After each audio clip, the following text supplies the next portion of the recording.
Chapter 3. More about alcoholism.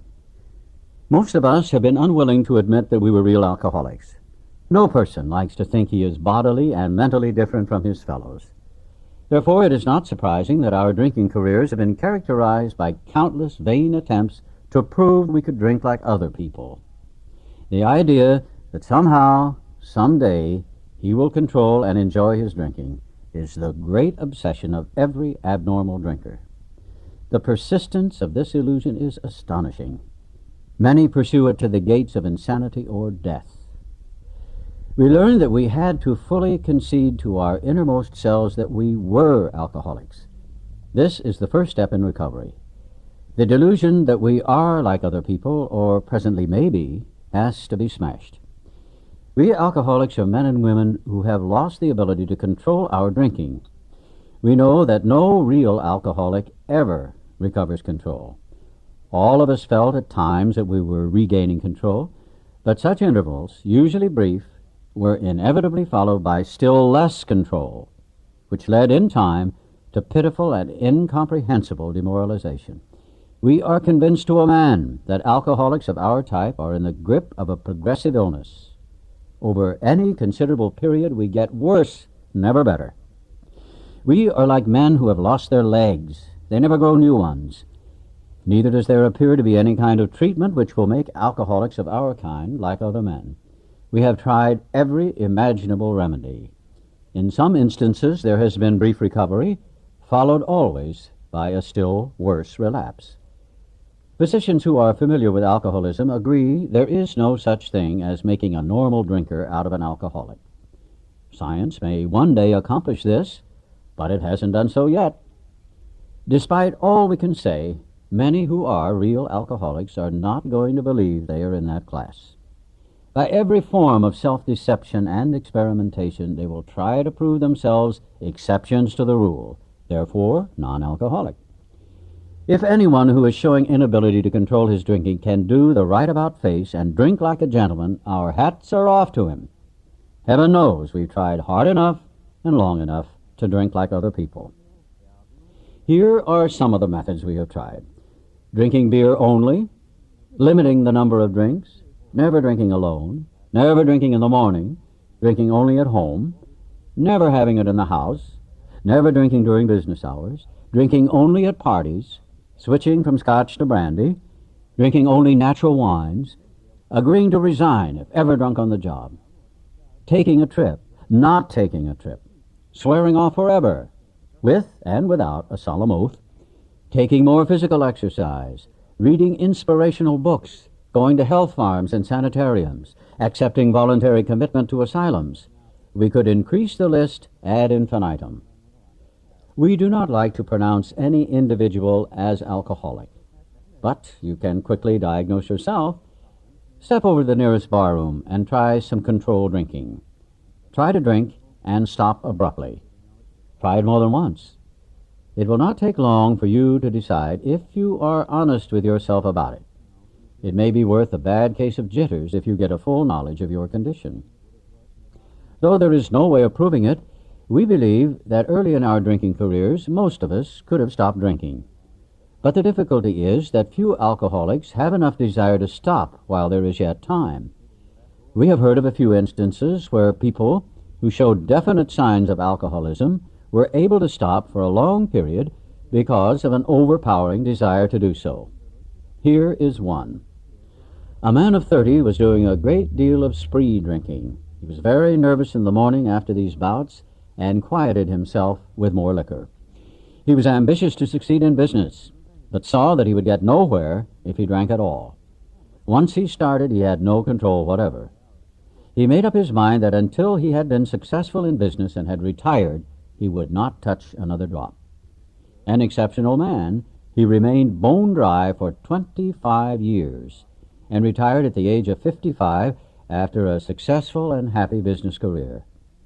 Then he fell victim to a belief which practically every alcoholic has, that his long period of sobriety and self-discipline had qualified him to drink as other men. Out came his carpet slippers and a bottle. In 2 months he was in a hospital, puzzled and humiliated.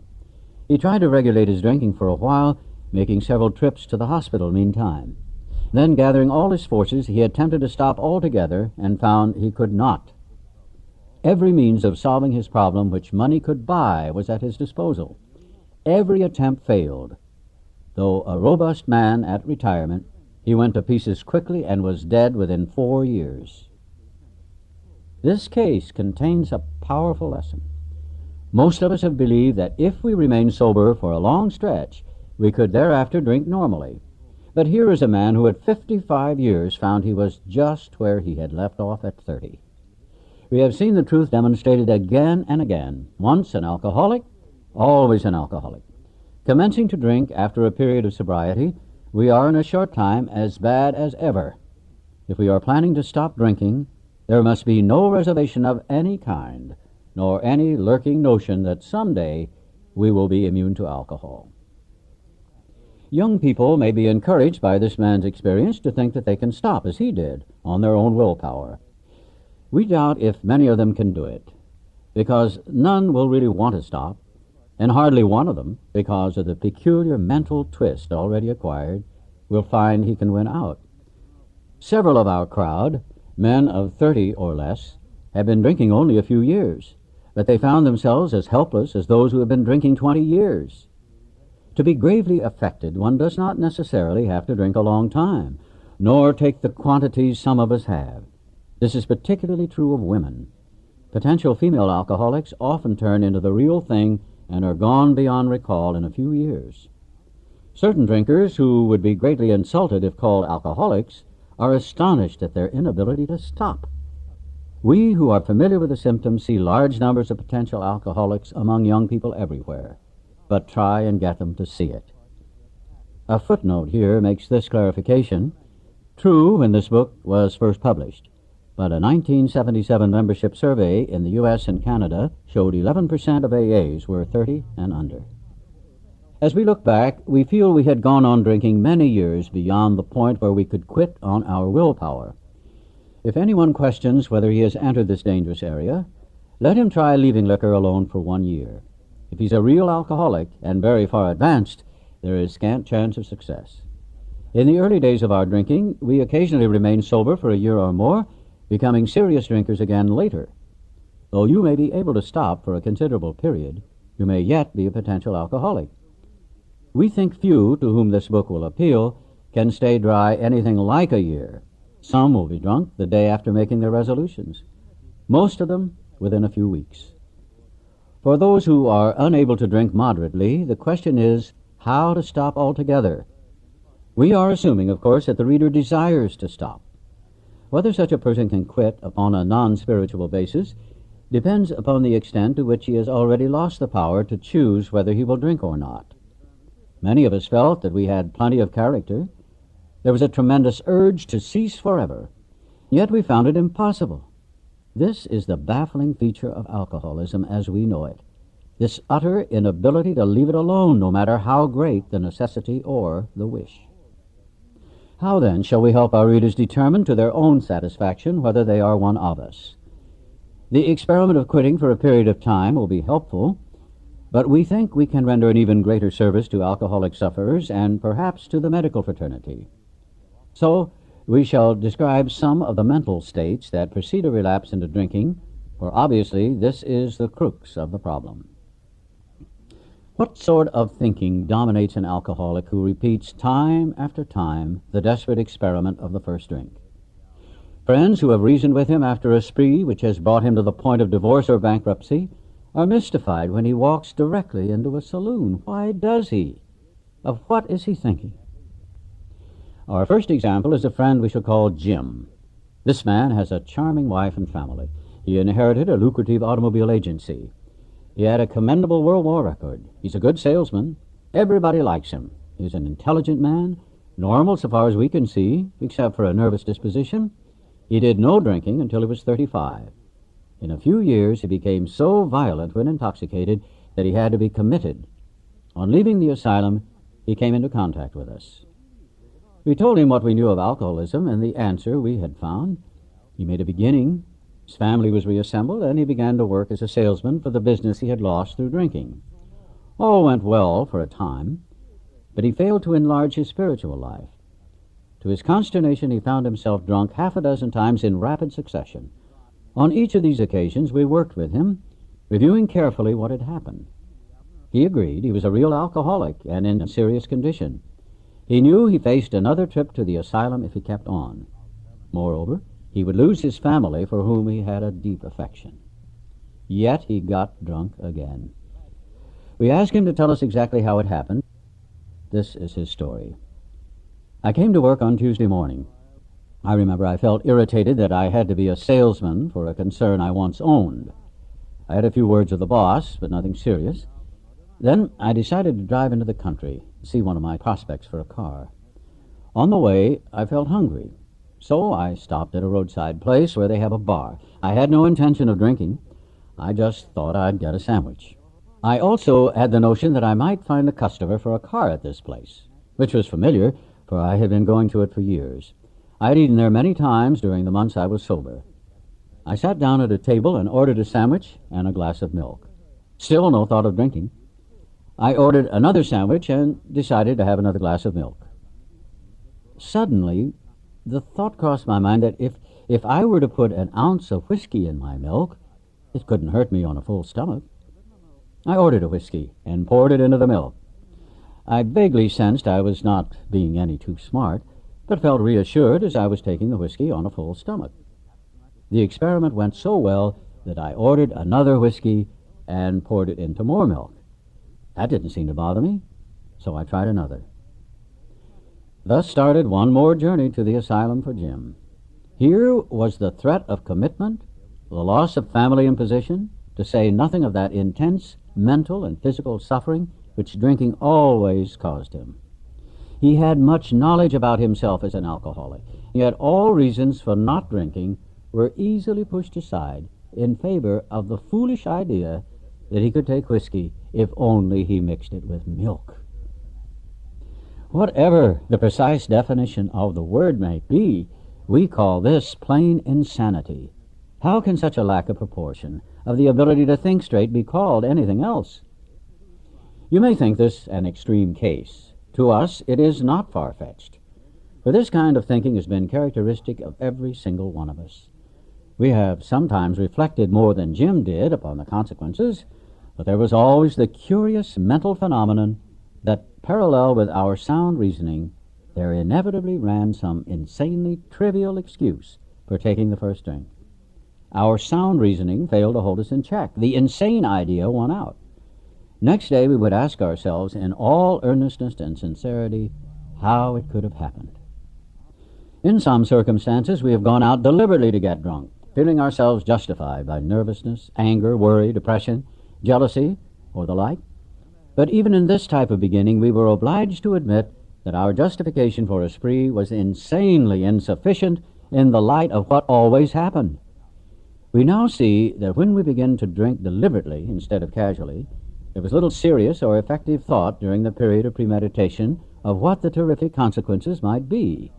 Our behavior is as absurd and incomprehensible with respect to the first drink as that of an individual with a passion, say, for jaywalking. He gets a thrill out of skipping in front of fast-moving vehicles. He enjoys himself for a few years, in spite of friendly warnings. Up to this point, you would label him as a foolish chap having queer ideas of fun. Luck then deserts him, and he is slightly injured several times in succession. You would expect him, if he were normal, to cut it out. Presently, he's hit again, and this time has a fractured skull. Within a week after leaving the hospital, a fast-moving trolley car breaks his arm. He tells you he has decided to stop jaywalking for good, but in a few weeks he breaks both legs. On through the years, this conduct continues, accompanied by his continual promises to be careful or to keep off the streets altogether. Finally, he can no longer work, his wife gets a divorce, and he is held up to ridicule. He tries every known means to get the jaywalking idea out of his head. He shuts himself up in an asylum, hoping to mend his ways. But the day he comes out, he races in front of a fire engine, which breaks his back. Such a man would be crazy, wouldn't he? You may think our illustration is too ridiculous, but is it? We who have been through the ringer have to admit, if we substituted alcoholism for jaywalking, the illustration would fit us exactly. However intelligent we may have been in other respects, where alcohol has been involved, we have been strangely insane. It's strong language, but isn't it true? Some of you are thinking, yes, what you tell us is true, but it doesn't fully apply. We admit we have some of these symptoms, but we have not gone to the extremes you fellows did, nor are we likely to, for we understand ourselves so well after what you have told us that such things cannot happen again. We have not lost everything in life through drinking, and we certainly do not intend to. Thanks for the information. That may be true of certain non-alcoholic people who, though drinking foolishly and heavily at the present time, are able to stop or moderate because their brains and bodies have not been damaged as ours were. But the actual or potential alcoholic, with hardly an exception, will be absolutely unable to stop drinking on the basis of self-knowledge.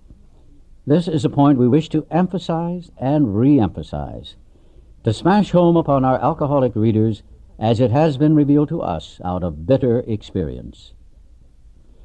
Let us take another illustration. Fred is a partner in a well-known accounting firm. His income is good, he has a fine home, is happily married, and the father of promising children of college age. He has so attractive a personality that he makes friends with everyone. If ever there was a successful businessman, it is Fred. To all appearance, he is a stable, well-balanced individual. Yet, he is an alcoholic. We first saw Fred about a year ago in a hospital, where he had gone to recover from a bad case of jitters. It was his first experience of this kind, and he was much ashamed of it. Far from admitting he was an alcoholic, he told himself he came to the hospital to rest his nerves. The doctor intimated strongly that he might be worse than he realized. For a few days he was depressed about his condition. He made up his mind to quit drinking altogether. It never occurred to him that perhaps he could not do so, in spite of his character and standing. Fred would not believe himself an alcoholic, much less accept a spiritual remedy for his problem. We told him what we knew about alcoholism. He was interested and conceded that he had some of the symptoms, but he was a long way from admitting that he could do nothing about it himself. He was positive that this humiliating experience, plus the knowledge he had acquired, would keep him sober the rest of his life. Self-knowledge would fix it. We heard no more of Fred for a while. One day we were told that he was back in the hospital. This time he was quite shaky. He soon indicated he was anxious to see us.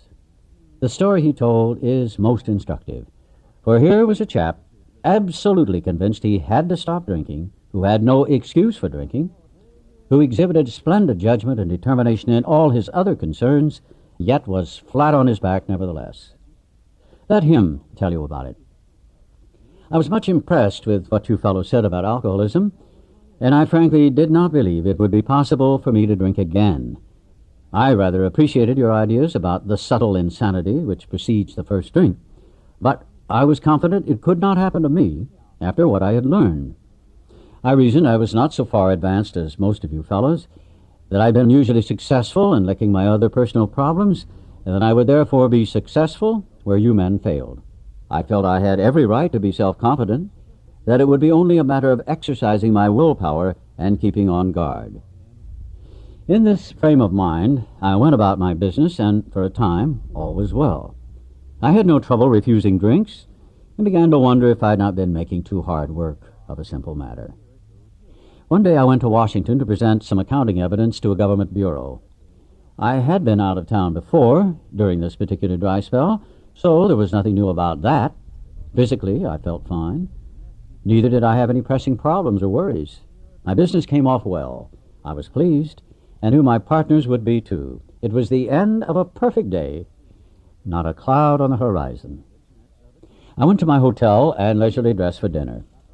As I crossed the threshold of the dining room, the thought came to mind that it would be nice to have a couple of cocktails with dinner. That was all, nothing more. I ordered a cocktail and my meal. And then I ordered another cocktail. After dinner, I decided to take a walk. When I returned to the hotel, it struck me a highball would be fine before going to bed. So I stepped into the bar and had one. I remember having several more that night, and plenty next morning. I have a shadowy recollection of being in an airplane bound for New York and of finding a friendly taxicab driver at the landing field instead of my wife. The driver escorted me about for several days. I know little of where I went or what I said and did. Then came the hospital with unbearable mental and physical suffering. As soon as I regained my ability to think, I went carefully over that evening in Washington. Not only had I been off guard, I had made no fight whatever against the first drink. This time I had not thought of the consequences at all. I had commenced to drink as carelessly as though cocktails were ginger ale. I now remembered what my alcoholic friends had told me, how they prophesied that if I had an alcoholic mind, the time and place would come. I would drink again. They had said that though I did raise a defense, it would one day give way before some trivial reason for having a drink. Well, just that did happen and more. For what I learned of alcoholism did not occur to me at all. I knew from that moment that I had an alcoholic mind. I saw that willpower and self-knowledge would not help in those strange mental blank spots. I had never been able to understand people who said that a problem had them hopelessly defeated. I knew then it was a crushing blow. 2 of the members of Alcoholics Anonymous came to see me. They grinned, which I didn't like so much, and then asked me if I thought myself alcoholic and if I were really licked this time. I had to concede both propositions. They piled on me heaps of evidence to the effect that an alcoholic mentality, such as I had exhibited in Washington, was a hopeless condition. They cited cases out of their own experience by the dozen. This process snuffed out the last flicker of conviction that I could do the job myself. Then they outlined the spiritual answer and program of action which 100 of them had followed successfully. Though I had been only a nominal churchman, their proposals were not intellectually hard to swallow, but the program of action, though entirely sensible, was pretty drastic. It meant I would have to throw several lifelong conceptions out the window. That was not easy. But the moment I made up my mind to go through with the process, I had the curious feeling that my alcoholic condition was relieved, as, in fact, it proved to be. Quite as important was the discovery that spiritual principles would solve all my problems. I have since been brought into a way of living infinitely more satisfying and, I hope, more useful than the life I lived before. My old manner of life was by no means a bad one, but I would not exchange its best moments for the worst I have now. I would not go back to it, even if I could. Fred's story speaks for itself. We hope it strikes home to thousands like him. He had felt only the first nip of the ringer. Most alcoholics have to be pretty badly mangled before they really commence to solve their problems. Many doctors and psychiatrists agree with our conclusions. One of these men, staff member of a world-renowned hospital, recently made this statement to some of us. What you say about the general hopelessness of the average alcoholic's plight is, in my opinion, correct. As to 2 of you men, whose stories I have heard, there is no doubt in my mind that you were 100% hopeless, apart from divine help. Had you offered yourselves as patients at this hospital, I would not have taken you if I had been able to avoid it. People like you are too heartbreaking. Though not a religious person, I have profound respect for the spiritual approach in such cases as yours. For most cases, there is virtually no other solution. Once more, the alcoholic at certain times has no effective mental defense against the first drink. Except in a few rare cases, neither he nor any other human being can provide such a defense. His defense must come from a higher power.